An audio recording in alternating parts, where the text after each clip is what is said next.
Varicose veins కి సరైన చికిత్స కోసం సంప్రదించండి ఎవిస్ హాస్పిటల్. నమస్తే రమగారు. నమస్తే జయ. రమగారు, పెళ్ళైపోయింది, కొన్ని సంవత్సరాలు అయిపోయినాయి. ఏమనిపిస్తుంది అంటే ఎప్పుడు లేవటం, వండుకోవటం, తినడం, పడుకోవటం, ఇంతేనా నా జీవితం అని ఒకలాంటి విసుగు అనిపిస్తుందండి. దాని నుంచి ఎలా బయటపడాలి? అది ఒక్కొక్కసారి తీవ్ర స్థాయిలోకి వెళ్ళిపోతుంది. ఇప్పుడు మనం ఉన్నాం, పొద్దున్నే రావటం, కూర్చోవటం, చేయటం, మళ్ళీ వెళ్ళటం, ఇదేనా? ఏదన్నా కొంచెం బ్రేక్ చేయాలి, ఎక్కడికైనా వెళ్ళిపోవాలి, ఎవరితో మాట్లాడకూడదు. నాకైతే ఫోన్ స్విచ్ ఆఫ్ చేసేయాలనిపిస్తుంది రామ్గారు. అట్లా కనీసం ఒక 2-3 రోజులన్నా అట్లా అయిపోతే బాగుండా అనిపిస్తుంది. కానీ ఆదివారం ఒక్కరోజు ఇంట్లో ఉండాలంటే ఎంత ఇబ్బంది అనిపించేస్తుందో. రెండూ ఉంటాయి కదా. జీవితం మొనాటనస్గా ఉంటుంది జయ. ప్రతి ఏజ్లోనూ ఒక్కొక్కసారి అనిపిస్తుంది. కొంచెం మిడిల్ ఏజ్కి వచ్చేసరికి, పెళ్ళయ్యి ఒక 10-12 సంవత్సరాలు అంటే వీళ్ళకి 40s ఇంకా రాకముందే భర్త, పిల్లలు, జీవితం ఏంటంటే కాంజుగల్ లైఫ్లో కొంత స్టాపేజ్, రకరకాల ఇబ్బందులు వచ్చేస్తాయి. భర్తలతోటి అంత బాగా ఉండదు, అంటే కొట్లాటలు ఉండకపోయినా కూడా బాగా కలిసి ఉంటున్నామని అనిపించదు. పిల్లల పనులు, ఇంట్లో వ్యవహారాలు, తర్వాత మనకే ఏమిటో విసుగు. ఎక్కడికైనా వెళ్ళాలంటే ఎన్ని పనులో చేస్తే కానీ ఎప్పుడు మనం పని చేస్తున్నట్టే ఉంటుంది. ఈ మొనాటనీని ఎప్పటికప్పుడు ఛేదిస్తూ ఉండాలి. మనం బ్రేక్ చేసేయాలా? బ్రేక్ చేయాలి. ఇదివరకటి పరిస్థితులు వేరు, ఇప్పటి మన జీవన విధానం చాలా మార్పు వచ్చేసింది. ఇదివరకు మనం గుంపుల్లో ఉండేవాళ్ళం, కనీసం ఒక 25-30 సంవత్సరాలు అనుకో. అసలు ఇప్పుడు లేటెస్ట్ పిల్లలకి గుంపుగా ఉండటం అంటే ఏమిటో తెలియదు. ఏదైనా ఫంక్షన్ అప్పుడు అలంకరించుకుని వెళ్ళటము అంతే. మళ్ళీ సపరేట్గా కూర్చొని వాళ్ళ ఫోన్ వాళ్ళు చూసుకోవటమే, నలుగురితో మాట్లాడే అవకాశాలు కూడా లేవు. ఇప్పుడు మనమే ఇలాగే చిన్న చిన్న సమాజాలుగా ఉంటున్నాం. దీనికి మొనాటనీని బ్రేక్ చేయాలంటే మనం ఇందులో ఈ మొనాటనీ వల్ల ఏమవుతారంటే, అందరికీ వస్తాయంటే రావు, కానీ తప్పుదారులు పట్టేస్తారు. ఇప్పుడు ఇలాగే బోర్గా ఉంటుంది. కొత్తదనం కావాలి, ఆ కొత్త థ్రిల్ కావాలి జీవితంలో. ఈ థ్రిల్ కోసం రకరకాల వ్యవహారాలు ఎంటర్ అవుతాయి. దీంట్లో చక్కగా మంచి ఏమనాలి, ఫోకస్డ్గా అత్యద్భుతమైన విషయాలు చేసి రాసేవాళ్ళు, చదివేవాళ్ళు, పరిగెత్తేవాళ్ళు, కొత్త కొత్తవి నేర్చుకుని వాటిని చేసేవాళ్ళు, ఫ్లరిష్డ్గా అయ్యేవాళ్ళు ఉంటారు. కొత్త బిజినెస్ స్టార్ట్ చేసి ఆ వైపుకు అల్లుకుపోయి ఈ మొనాటనీ నుంచి బయటపడిపోయేవాళ్ళు. చక్కగా ఏదైనా రాయడం మొదలుపెట్టి, చిన్న చిన్న రాతలతో మొదలుపెట్టి చాలా బాగా రాస్తున్న రచయిత్రులు ఎందరో. ఈ మొనాటనీ మగవాళ్ళకు కూడా వస్తుంది, వాళ్ళని పక్కన పెడతాం, మనం ఆడవాళ్ళ గురించే మాట్లాడతాం. తర్వాత కొత్తవి నేర్చుకోవటం, ఎక్కడికైనా వెళ్తూ ఉండటం, మనం ఏదైనా చూసొచ్చాం దాని మీద కూడా రాయటం, సినిమా చూసాం దాని మీద రాయటం, అలాంటివి చేసేవాళ్ళు ఉంటారు. ఇవన్నీ చూడు మన జీవితంలో ముందుకెళ్ళటానికి. అవును, అవన్నీ మనకి ప్లస్లు అవుతాయి. ఇంకొంతమంది పరాయి మగవాళ్ళతో స్నేహాల్లోకి దిగుతారు, ఫ్రెండ్స్ మధ్య తగాదాలు పెడతారు. మొనాటనీని బ్రేక్ చేయడానికి భర్తతో కాకుండా ఇంకెవరితోటన్నా బయటికి వెళ్ళాలన్న వస్తూ ఉంటుంది. ఫ్యామిలీ విచ్ఛిన్నమైపోతుంది. ఈ మొనాటనస్గా ఉండటం వల్ల ఎప్పుడు అవే మొహాలు, అదే కాస్త కొత్తదనం ఎక్కడైనా కనపడితే అటువైపు ఆకర్షితులైపోతాం. అది చెడు కావచ్చు అప్పుడప్పుడు. ఇదొక సమస్య. ఇంకొంతమంది డిప్రెషన్కి లోనైపోతారు. ఈ 3వ కేటగిరీ, నేను ఇంతకుముందు చెప్పిన కేటగిరీలో అందరూ ఉంటారని నేను అన్ను. కొంతమంది వెళ్ళేందుకు అవకాశం ఉంది. ఫోన్లలో ఎవరితోటైనా చాట్ చేస్తూ ఉండటం, ఎవరితోటో మాట్లాడటం, అంతే. అంటే తమ టైంని వేరే చోట ఎంగేజ్ చేసుకుంటారు. ఈ బోర్డమ్ మంచి అవ్వచ్చు, చెడు అవ్వచ్చు. ఈ బోర్డమ్ని జయించటానికి. రైట్. తర్వాత డిప్రెషన్కి లోనైపోయేవాళ్ళు, అనారోగ్యాలకి లోనైపోయేవాళ్ళు. తద్వారా ఏమవుతుందంటే ఫ్యామిలీ నుంచి చెడిపోతారు. డిప్రెస్డ్గా ఉన్నా ఫ్యామిలీతో సెపరేషన్ వచ్చేస్తుంది. అవును, వీళ్ళ కష్టం ఏమిటో అవతల వాళ్ళకి అర్థం కాదు. అన్నీ ఉన్నాయి, శుభ్రంగా డబ్బులు ఉన్నాయి, సరిపడా మనకి చాలా లేపైనా ఉన్నాయి.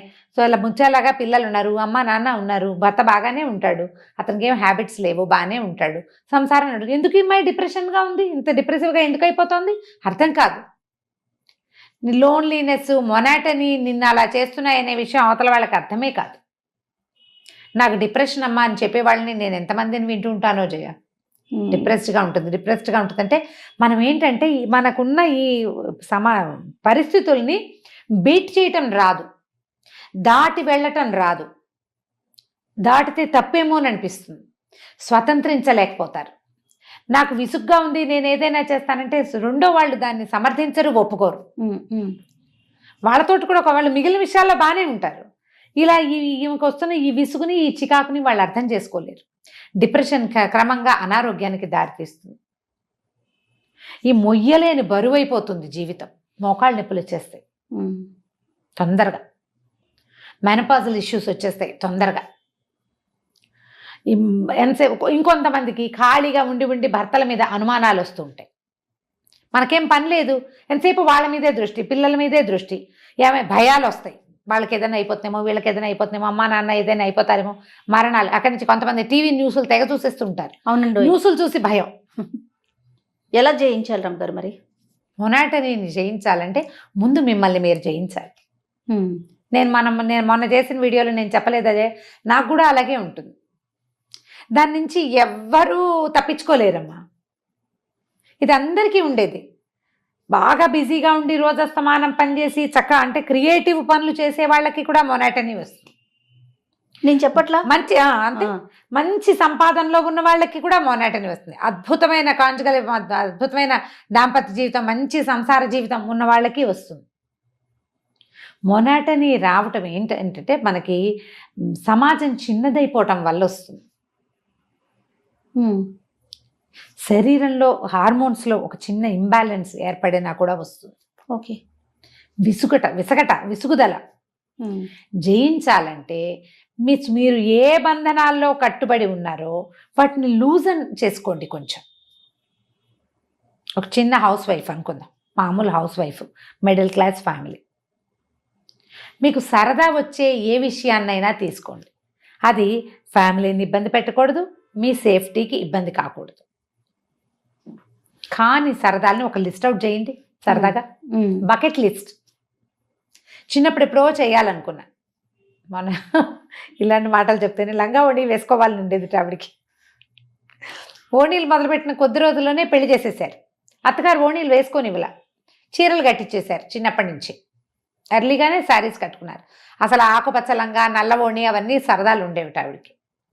నేను చెప్పేది దానికి ఏముంది, ఇప్పుడు మొహమాటం. పెద్ద పెద్ద వాళ్ళు, యాంకర్లు ప్రతి చోట లంగా ఓణి జావేలే వేసుకుంటున్నారు. పెళ్లిళ్లలో కూతుళ్ళ ఓణీల ఫంక్షన్లో తల్లులు ఓణీలు వేసుకుంటున్న వాళ్ళు కనపడుతున్నారు ఇప్పుడు. మొహమాటానికి ఏముంది, ఏదైనా ఫంక్షన్లో వేసేసుకోండి. మా వాళ్ళంతా నవ్వుతుంది, గాడిద గుడ్డు, ఏం పర్వాలా. అద్భుతమైన సెలబ్రిటీల పేర్లు 5-6 కావాలంటే నేను లిస్ట్ ఇప్పుడు చెప్పట్లా. నేను ఇప్పుడు చెప్పను, వాళ్ళ పేరు ఎత్తడం నాకు ఇష్టం లేదు.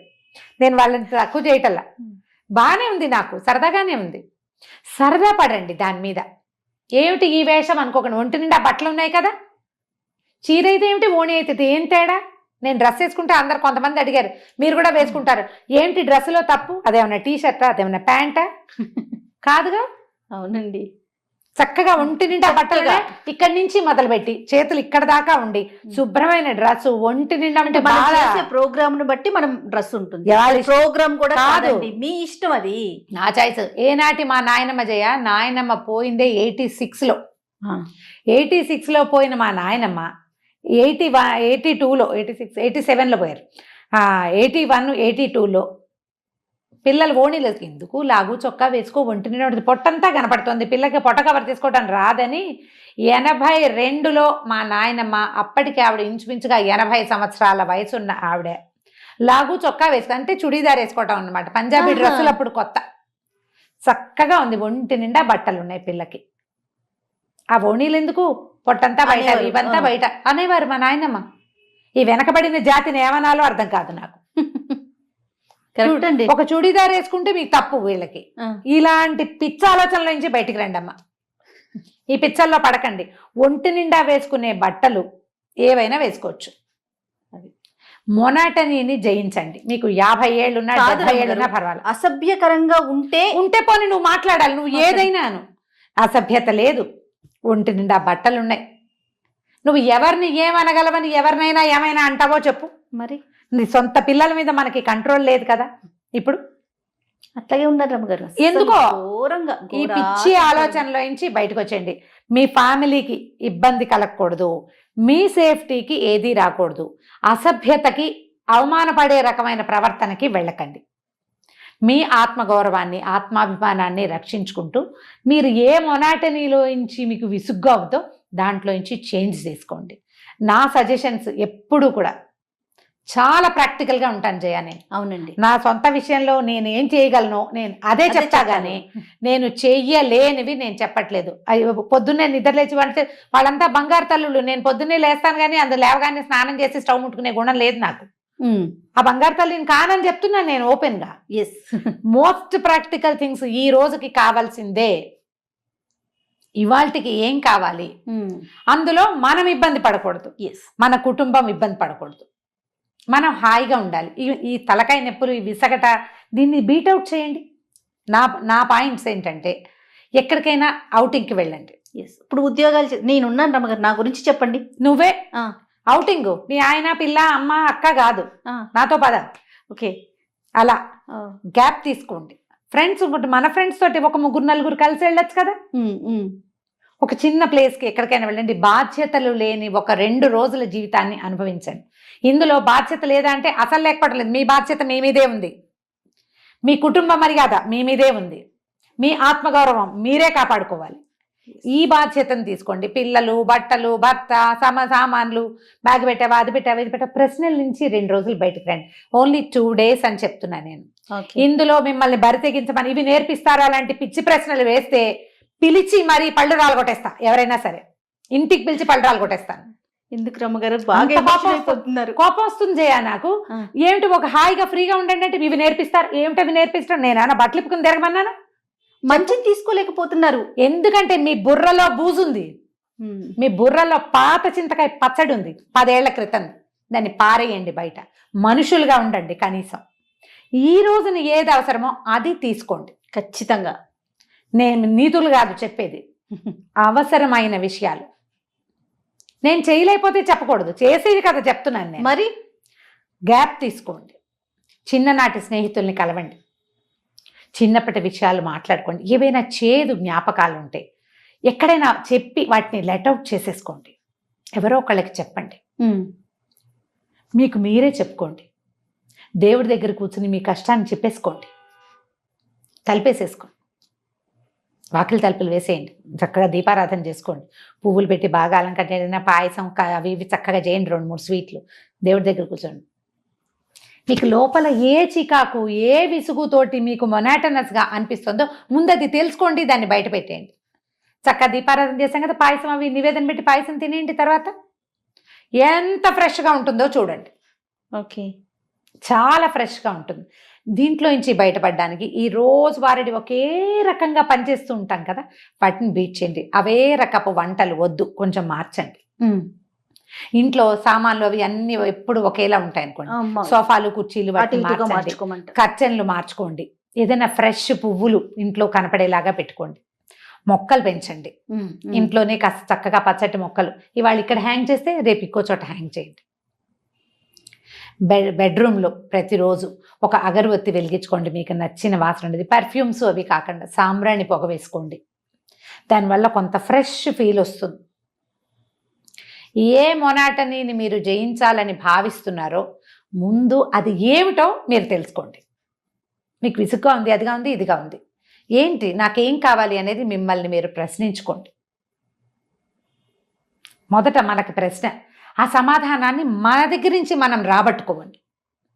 ఆన్సర్ తెలిసిందనుకో, ఏదో తిక్కగా ఉంది నోట్లో, నీకు స్వీట్ తినాలనిపిస్తుందో కారమో పులుపో నీకు తెలియాలిగా. అంతేగా. అంటే నువ్వేం చేయాలి? మొదట నీ నోటిని, నిన్ను గురించి నువ్వు తెలుసుకోవాలి. తెలుసుకుని దాన్ని బీట్ చేయండి. ఏవైనా నేర్చుకోండి, ఏదైనా చదవండి. ఏదో డ్యాన్స్ నేర్చుకోవాలనిపిస్తే కూడా నేర్చుకోవచ్చమ్మా. 50 ఏళ్ళు కూడా డ్యాన్స్ అడ్డం కాదు. అవును, మన జయంతి రెడ్డి గారు భరతనాట్యం చేస్తారమ్మ గారు ప్రోగ్రామ్స్ లో. డాక్టర్ జయంతి రెడ్డి గారు ఎంత పెద్ద ఆవిడ, ఎంత సీనియర్ మోస్ట్ డాక్టర్, చాలా వెల్ నోన్ ఫెమిలియర్ డాక్టర్. ఈ పక్క ప్రపంచం అందరికీ తెలిసిన ఆవిడ. ఇప్పుడు వాళ్ళ అబ్బాయి ద్వారా ఆవిడ ఇంకా ఎంతమందికో తెలిసారు. చాలా మంచి డాక్టర్, మంచి పేరున్న డాక్టర్ కదా, పెద్దవారు కదా. రిటైర్ అయ్యే 6-7 ఏళ్ళు అయిందేమో, మరి ఇంకా ఎక్కువైందో. అవును, మరి సరదా ఉంటే చక్కగా చేసుకోవచ్చు. ప్రధానంగా ఈ 3 పాయింట్లు. ఫస్ట్ మీ సేఫ్టీ, మీ కుటుంబ మర్యాద, మీ యొక్క ఆత్మగౌరవం, వీటిని వదలద్దు. మిగిలినవి ఏమైనా బీట్ చేయండి. సంసారము జీవితమే కాదు, నేను కూడా ఉన్నాను ఇందులో, అనేది తెలుసు అనేది తెలుసుకోండి. నేను అని మీకు ఒక విపరీతమైన కోరికలు ఉన్నాయి అనుకోండి, ఒకవేళ ఫైనల్ టచ్ ఇది కూడా చెప్తాం, మీ సమాజానికి చెందనివి లేదా సమాజం హర్షించనివి ఉంటే వాటిని చక్కగా ఒక షార్ప్నర్ పెట్టి తగ్గించేసుకోండి.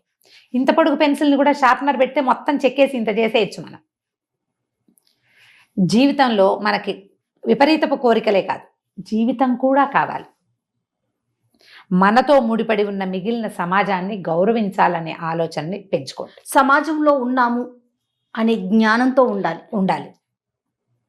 ఈ పెద్ద పెద్ద విపరీతమైన కోరికలు ఉన్నాయి కదా, వాటిని చక్కగా తగ్గించి చిన్నవిగా చేసుకోండి.